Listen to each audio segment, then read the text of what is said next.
Welcome back to the Gentleman's Gazette in our series, Menswear Expert Reacts. Today, I'll be taking a closer look at The Talented Mr. Ripley, a movie from 1999 that takes place in the 50s. As you can imagine, we'll take a fine-tooth comb and look at the outfits, see how historically accurate they are, and takeaways you can have from this wonderful movie.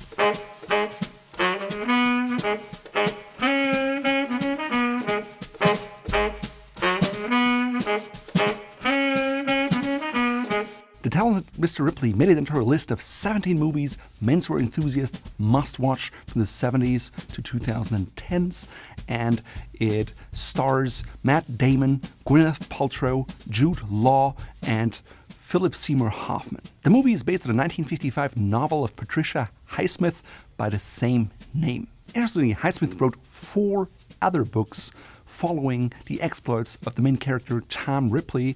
Therefore, they're also known as the Ripliad.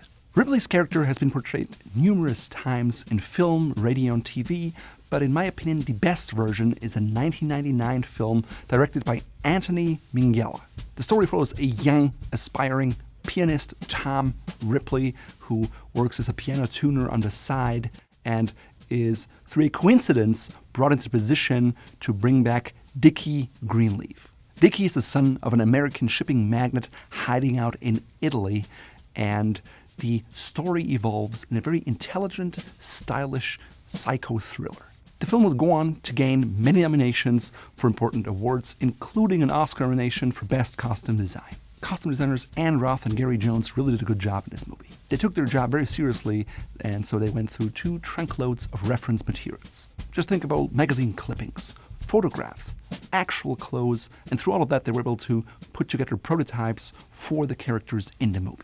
Of course, they also had fabric swatches because the fabrics back then were a lot heavier than what we were used to today. Once the clothing prototypes were set, they spent more time with each actor to get everything just right. And you can really see it in the movie as the clothing underlines the characteristics of people and is much more important, in my opinion, than what you see in other movies. Even though there's no specific time given of the movie, we know it's after 1956 because the blazer jacket Ripley is wearing, which is borrowed, has the Class of '56 emblem on it. While there's lots of sartorial eye candy in this movie, today we're going to focus on the main characters, Tom Ripley, Dickie Greenleaf, and Peter Smith-Kingsley. So let's dive right in with our namesake, Tom Ripley. The movie starts out with him telling us a story that it all started because of a jacket he borrowed, which is this blazer with a Class of 1956. And it's interesting because there's a recurring theme throughout the movie that he's borrowing clothes. Obviously, it's not made to his size, but if you look at it, it's a much fuller cut than what you see today, which is stylistically in line with the 50s, where after the war, people weren't rationed with fabric and could splurge a little more and just have more fabric in their clothes again. Next up, you can see Tom brushing off the dust or hair of men in the restroom. He's wearing this white uniform jacket, but that's what it is, a uniform. It doesn't represent his style or anything else. It's just work clothing. Today, probably it would be a polyester polo with a big emblem. Back then, that's what they wore. I mean, look at this contrasting collar of this bathroom attendant. That's a pretty cool feature. We first see Tom wearing his own clothes at the shipping yard with Herbert Greenleaf. His jacket is a single-breasted, 2-button corduroy jacket in a fawn or sand color with its flaps tucked in. Throughout the movie, it will become somewhat of a signature piece of Tom Ripley. The lapels are neither too slim nor too wide. The jacket is ventless, which was typical for back then, and it's overall not a very exciting jacket. The fit is quite loose, and probably he also got that second-hand. If you're a regular follower of the Gentleman's Gazette, you know that there is absolutely nothing wrong with buying secondhand. In fact, you can get great deals at a bargain price. And to learn how to score them, check out this video here. Now, just because you have a high-quality jacket doesn't mean it fits you well. So Tom should probably have watched our alterations video here to get the fit just right. So how accurate is the jacket? Actually, pretty accurate. Corduroy was a popular material, was a casual material, was harder wearing, and the style is in line with the 1950s. Underneath the jacket, he wears a white Oxford cloth button-down shirt, and if you want to learn more about that style, you can watch this video here. It was a staple of the American Ivy look. His tie is simple and understated with a small dot or Macclesfield pattern tied in a 4-in-hand knot. You can see the tie is relatively slim, I'd guess 7 or 8 centimeter width, which is about 2.5 to 3 inches. Ripley's trousers are navy and cut quite wide, which was a style that was popular in the 30s. By the 50s, pants had slimmed down a bit, so I wonder if it was used to highlight that he wasn't up to the latest fashion trends and was going with older styles because he could get them more inexpensively. Now, this is also the first time we got a good look at Tom's glasses. A lot of people think it's the Sheldrake model from Oliver Peoples, but if you look at the details, you can tell that isn't quite right. Instead, in our opinion, the glasses are more likely to be a Moscot original in the model Lamtosh or Gelt. Regardless of the brand, these spectacles very well represent the 50s because the Clubmasters and cat-eye style was popular with men back then.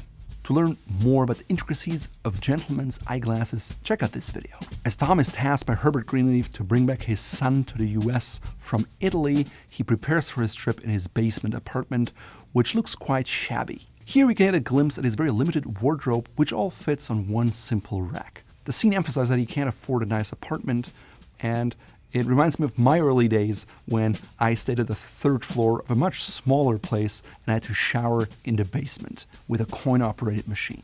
At least I had a shower. For parts of his preparations for the Italy trip, we can see him polishing a pair of Pebble-grain split-toe derby shoes in dark brown. It's very accurate for the period, and it also makes sense that he would spend time polishing them because if you just have one good pair of shoes, you want to take care of them. Later on, we will continue to see that very pair of shoes. He also takes good care of the rest of his clothes. Maybe he even watched our series on clothes maintenance. At the end of the day, Tom is very aware of his limited means, but also the power that his clothes can give him in the eyes of others. In his mind, it's better to be a pretend somebody else than a fake nobody self. You suck! I always thought it would be better to be a fake somebody than a real nobody. When Tom arrives in Italy, we can see how he stays somewhat buttoned up and respectable around the people with money. However, once he gets to the less affluent area of Montebello, he becomes a little more casual and relaxed, and you see the tie knot coming loose and the shirt getting unbuttoned. Nevertheless, what we see here is probably one of his best suits. It's in a finer wool, and so probably it would wear it more quickly, so he wouldn't wear it as often. It's a single-breasted style, 2-buttoned, with slim notched lapel and a short center end. Color-wise, it's charcoal gray with a small brown over pattern, so depending on the light, it looks more gray or brown. The jacket has 2 buttons and the trousers are pleated, and overall, this suit fits him better than what we've seen so far. Of course, to top off the Ivy League look, he adds a knit tie to the Oxford cloth button-down shirt. Looking out towards Ripley's best outfit in the movie. No, just kidding. As Tom recovers from a night out with Dickie, we get a better glimpse at his watch, which is a tank style. More specifically, it's the Hamilton Ardmore, a model that has been around since 1937. From the movie, we don't know if it's quartz or automatic. My guess would be it's automatic as quartz became more popular later, but who knows? In our opinion, that's a good choice for him to wear. It's not a Cartier tank watch or a JLC Reverso. It's a Hamilton, which is much more affordable even for the everyday men such as Tom Ripley. When Nicky tells Tom to borrow one of his jackets, Tom actually finds a lot of pleasure in trying things on, plays around, and even wears Dickie's shoes. As he's listening to music, having fun, he's also donning a pork pie hat with his black tie outfit. Not a look we recommend, but maybe that's how Preston gets ready for black tie events, because he also likes to wear the pork pie hat when he comes to the office. Not sure what a pork pie hat is? Check out this video. By far the biggest departure from Tom's usual wardrobe can be seen when he's in San Remo on the boat with Dickie. Here he's wearing a navy knitted polo shirt with sand-colored trousers and like a beige-ish jacket. This look is distinctly laid back and inspired by the 50s Riviera look. It's interesting to see Tom wearing something as luxurious as a silk polo shirt, and you can also see how the style of Dickie is rubbing off distinctly onto Tom. Back in Montebello, Tom is donning a Raglan overcoat, which was very typical of the era. Typically, they were cut longer than today, at least covering the knee, and they were also fuller cut. And as you know, Raglan describes the style of the way the sleeves are set in. There's no sleeve head, but a seam in the front. Considering that it was raining in the scene, it was a sensible choice that was period accurate. As Ripley now travels to Rome, we can see him fully impersonating Dickie Greenleaf. Now, that doesn't mean that their styles are identical, but much rather Ripley takes the style and adds elements of his own. One of the more subtle things is also the way Ripley combs his hair. When he's Ripley, he has the part under his right. When he's Greenleaf, he has it on his left. That's a trick you also have seen in other movies. For example, Christopher Reeve's Superman did the exact same thing. The most notable features, though, are Dickie's watch and pinky ring, which signal to Ripley that he's now in the Greenleaf mode. The suit Tom is wearing here is of a distinctly more finer fabric than what he was wearing before. The shoulders are somewhat broad and cut more fully, but the sleeves are quite too short. To learn more about the proper sleeve length with your shirt and your jacket, check out this in-depth video here. Because this is something we've seen earlier when he borrowed a jacket from Dickie, it's safe to say this is probably one of Dickie's suits. Trust me, your shirt cuffs should never stick out that far. Later in the movie, we see Ripley ordering luggage at a store in Rome with, of course, Greenleaf's initials. This scene was shot at the Gucci store in Rome. Here he's wearing a conservative outfit of a dark suit with a white shirt and a dark tie. Now, while that may seem similar to before, if you take a closer look, the shirt is now a semi-spread collar, no longer an Oxford cloth button-down collar. He's changing and paying attention to the details. Later, Ripley has a fitting with a tailor, making good for the promise of Dickie to take him to the tailor's. Dickie, of course, knows about the clothing situation of Tom, and once even makes a remark about him washing the same shirt every night because he doesn't have any others. Not at the tailor's, the jacket looks somewhat similar to his corduroy jacket, but he has these interesting peaked lapels. Maybe they just want to do something special, but it's not something you saw a lot in the 1950s. Later that evening, we can see Tom wearing evening wear again. Shawl-colored jacket, pleated shirt, shirt studs, and black bow tie. Classic 50s evening ensemble. Of course, he also wears a cummerbund and not a vest.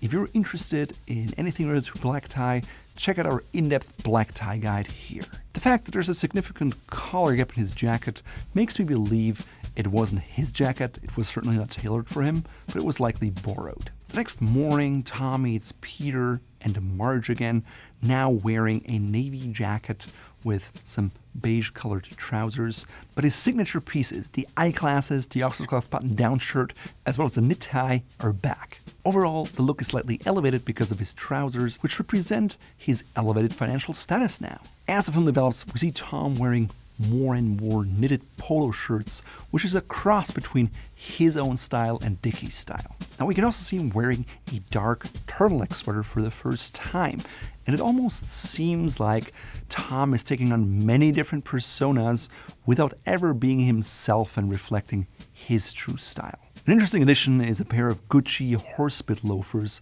which are a staple for the brand, and if you're curious if they're worth it or not, check out this video here. In terms of accuracy, the Gucci horsebit loafer is 100% 50s period accurate. As Tom is being back to himself, he now travels more lightly with less luggage again, and of course the corduroy jacket comes back, and so do the eyeglasses. Honestly, those seem to be the very same navy full-cut trousers we saw at the very beginning of the movie. Also, he's wearing those split-toed derbies. So all these subtle hints between Gucci and old derbies underline the roles and the personas he plays in the movie. Later on, we can see him wearing a Glencheck suit with a white shirt and a striped tie and a dark overcoat. There's not a navy suit that we don't see much of. It has smaller peak lapels and again a striped tie. Overall, you can see influences of Peter Smith-Kingsley's style, which at this point he's growing quite fond of. In the very last scene, the film ends with Tom wearing Peter's duffel coat, contemplating the events of the movie. So in a nutshell, Tom Ripley's style is an interesting one. It's strongly influenced by secondhand and what he can afford, but he wants to look like someone from the Ivy League. As he gets his hands on more money, he somewhat stays true to these stylistic roots, but adds an item here or there, and when he impersonates others, sometimes changes quite dramatically on a detailed level. You can clearly see how both Dickie and Peter influence his style throughout the movie, and he's overall a very adaptable man. So how accurately does he emulate those other two characters? Well, let's have a closer look, starting with Dickie Greenleaf. We first see Dickie as played by Jude Law in a very casual outfit. It's a black knitted short-sleeve shirt that's untucked, worn with a stone-colored pleated pair of trousers and white loafers. While Tom doesn't exude confidence at first, and he's quite buttoned up, Dickie is much more casual and relaxed. It has an air of not taking himself too seriously, which is quite pleasant. As far as accuracy goes, the 50s had a large range of casual clothes that were acceptable at the time. So if compared to fashion illustrations and photos, this was a quite period-accurate outfit. In one of Dickie's happiest places, the Jazz Club, we can see him wearing another period-accurate outfit. It's a light tan two-piece suit with shirt and tie that is period-accurate. You see the two sleeve buttons, you see pleated trousers that are worn with a belt. And the shoulders are a little wider. While the white shirt plays nicely with it, the striped tie is way too similar to the suit, but he tops it off with a darker pork pie hat, which is his favorite. We can't help to see the parallels to Frank Sinatra, who also liked to don the pork pie hat in a kind of angled, casual way with a somewhat loose tie knot. And as a musician, I think that's what Dickie was aspiring for. In a moment of downtime here, we can see Dickie wear this beautiful gold, green, brownish dressing gown, which is made out of silk with a paisley pattern. Later on, Tom wears it too, of course. Pay close attention, you also get a good look at Dickie's menswear accessories, which is quite fascinating. And I wonder if he had anything from Fort Belvedere in there. Sticking with jewelry, in this close-up espresso shot, we can see his pinky ring with a green stone, but also we get a good look at his watch. It's a Swanson 30-meter water-resistant quartz watch that is simply too new to be in the mid-50s. So they paid close attention to all the clothing, but here was a slight lapse. Keep in mind though, this was 1999 and research on the internet wasn't as easy as it is today. Now they tried to make up for it by adding a Milanese mesh strap to it, which fits into that period, but again, kind of a mishmash. Dickie has a few other signature accessories, including his pen, which is a Mont Blanc pen. Mont Blanc, even though it sounds very French, is a German brand from Hamburg. Today it's owned by the Richemont Group. Back then it wasn't, and it was a status symbol, and so Dickie, as a son of a rich magnate, would naturally have a pen of status. Curious if Mont Blanc pens are worth it? Check out this video here. Dickie's signature sunglasses are a pair of Persols, specifically the style PO3260S. Now, we reviewed Steve McQueen's Persols here, which are quite cool, but Persol at the time weren't owned by Luxottica yet and made very high-end eyeglasses, and sunglasses, of course. The style is very fashion forward for the 50s and maybe has aviator-inspired styles. If you look at most 50s sunglasses, think of North by Northwest with Cary Grant. You have more of that Wayfarer style. Back to clothing, and you can see him wearing a one-piece collar, yellow and white knitted shirt paired with beachy flowery shorts. He also changed his sunglasses, which are now black and more period accurate than the previous ones. As mentioned earlier, the knitted short-sleeved shirt that is buttoned and untucked is something Dickie wears a lot throughout the movie. Particularly the striped ones with the big collars are very accurate of the 1950s. Moving on to tailored garments now, we learn that Dickie's favorite tailor is Battistoni in Rome, which is in fact a real tailor that has been around since 1946. This is when Dickie offers Tom to buy him a jacket to replace his corduroy one, because Dickie probably is tired of seeing it. In this scene, we can see the two ends of wealth displayed. On the one hand, Tom Ripley wearing his trusted workhorse clothes in corduroy that are boxy and just wider. On the other hand, you see Dickie Greenleaf with a navy blazer with 3 cuff buttons, a fine pale blue shirt with a fine striped tie, and off-white slacks, cufflinks, and a belt. Overall, everything Dickie wears is a lot more refined and elegant, especially in contrast to Tom Ripley. Now Dickie tops it off with two-tone shoes, which is of course quite loud, but he doesn't have to conform to anyone's rules because his father has a lot of money. Two-tone shoes were in fact very popular during the 1950s, and men would wear much more often than they do today, which in my opinion is a shame, because I love two-tone shoes because they're bolder, they have more character, and if you have a chance to wear them, please do so. You have our blessing. You can get a closer look at Dickie's shoes later when Tom is packing his suitcase, or in this scene when he wears a very vibrant blue suit with the two-tone shoes. Some people call the suit French navy, which is lighter, and here you see Dickie pairing it with a navy blue polo shirt, which in my mind is not the best look, but hey, each to his own. The material has a lot more textures. I mean, it was a blend of silk or linen. Of course, he had his pork pie hat, and the cut is a little wider. Again, very accurate for the period.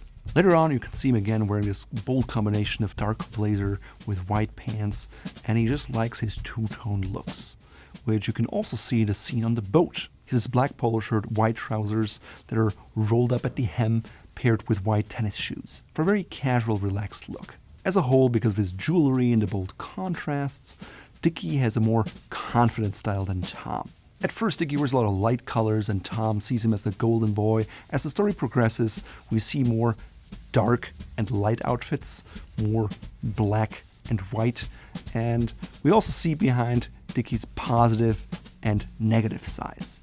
Maybe that was intentional to display the ambivalence of his character. But as Dickie isn't the only person that piques Tom's interest, let's now continue to Peter Smith-Kingsley. Played very well by Jack Davenport, we first see Peter somewhat mid-movie at the opera with Marge in Rome. Just like Tom, he's wearing an evening jacket with a shawl collar, but instead of a pleated shirt or Marcella bib front, it is the studless shirt front with a hidden fly, which is something that became popular at the time. It definitely looks much better than Tom's, and overall, for black tie men's clothing, the 50s and the 60s were very experimental. So if they were somewhat mid to late 50s, that's pretty period accurate. The next morning, Peter is wearing a brown Raglan overcoat with some lighter flecks, a lighter jacket, and a dark turtleneck sweater. The next scene, we can see Peter with a very businesslike suit with a white shirt and a somewhat green-grayish striped tie. Peter looks somewhat uncomfortable in his outfit and somewhat like an overgrown schoolboy. Even though Peter's looks aren't as glamorous as Dickie's, you can still see Tom emulating his outfits as he grows more fond of him. Here you can see Peter wearing a dark olive green duffel coat with toggles, somewhat like a navy jacket and a darker turtleneck sweater, which is a signature piece for Peter. Again, he's wearing it with what seems to be a double-breasted jacket because of the wider peak lapels, which is not something you would have seen in a single-breasted jacket at that time, especially not by a British character. He finishes the look with a pair of dark gray trousers and brown suede shoes. Overall, Peter likes to wear more casual clothes, which by today's standard are actually formal. But for the 1950s, it was definitely on the less formal end of the spectrum. He seems to have developed a certain signature style, with dark turtlenecks, dark trousers, and a darker overcoat, which makes it very easy for him to get dressed. The only problem with that is it's also very easy to emulate, especially for an expert like Tom Ripley. And if you look at this scene here, both of those look very much alike. So overall, The Talented Mr. Ripley is a wonderful movie, not only for its storyline and the filming. It doesn't have the typical 90s vibe, especially in terms of clothing that you typically get. It looks very timeless and period accurate in my mind, even 22 years later. While not everything is 100% accurate, it is overall fairly accurate, and you can tell that it did a really great job of getting things right pre-internet, I might add. Personally, what I like the most about The Talented Mr. Ripley is that they use clothes to portray subtleties much more so than other movies do, and as a clothes horse, I just love it. In today's video, I'm wearing an outfit inspired by Tom Ripley. It consists of a corduroy jacket. Mine is olive green, his was more sand colored. I have patch pocket with flaps, he just had flap pockets with the flaps tucked in. Mine is a 3-roll 2 with side vents because it's more modern, but it is a second-hand piece, just like Tom Ripley, that was made for another person, but I like the style and it was in great condition, so I got it. My Oxford cloth button-down shirt is from Mercer & Sons, which is like a typical Ivy Look OCBD shirt.